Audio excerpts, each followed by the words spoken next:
For everyone who's ever told me, not my church, not my pastor, this is not one single church or one single pastor. When I say Christianity taught me to accept my own abuse, I'm not talking about your pastor and your church. I'm talking about the entire culture of evangelical Christianity through books and media and podcasts and YouTube.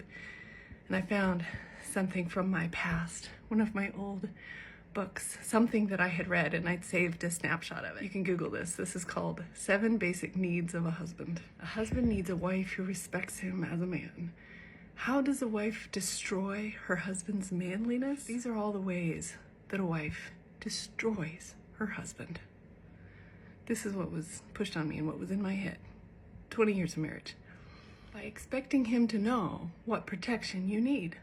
Physical, spiritual, mental, emotional. Tell your husband how he can protect you. Done. Tried that. By being financially independent. Love is killed by self-sufficiency, they say. Whoever controls the money controls the leadership. Center your work and your ministry in your home. This is the message.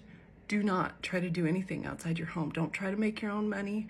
Don't try to be self-sufficient because you are destroying your husband's manliness. C, by giving greater loyalty to outside leadership. Ask your husband your spiritual question. Yeah, tried that too. He had no answers.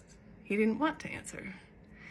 So I went to pastors and church leaders and men and women, relatives and friends, because his answer was, have more sex. D, by resisting his decisions in your spirit. A wife's spirit controls her husband's ambitions. To be on your very nicest behavior, ladies, because your husband has no ambition unless you have a good spirit driving him. E, by resisting his physical affection. This is the unspoken crushing of a man's spirit. I don't want to crush my man's spirit. A wife's godliness is a powerful guard against her husband's abuse of her. A wife's godliness is a powerful guard against her husband's abuse of her. They cite 1 Peter 3:1. Let's look that up. Wives, in the same way, submit yourselves to your own husbands, so that if any of them do not believe the word, they may be won over without words by the behavior of their wives. So when your husband is behaving unbiblically, you can influence him by behaving biblically. You can keep your husband from abusing you if you're really good to him. Yeah, I really believed it. Okay, the last way you can destroy your husband's manliness is by taking matters into your own hands. When a wife intrudes into one responsibility, her husband often surrenders other responsibilities as well. I did not know this.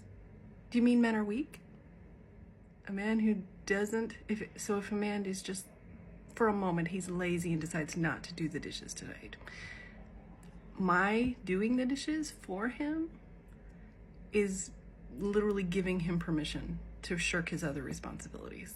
That's what they're saying. But they're not talking about dishes, obviously, because that's a woman's job.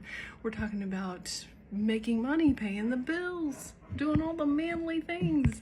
If you try to take any of that in your own hands, you're taking that away from him, and he might just not do anything else either, because you've made him feel unmanly.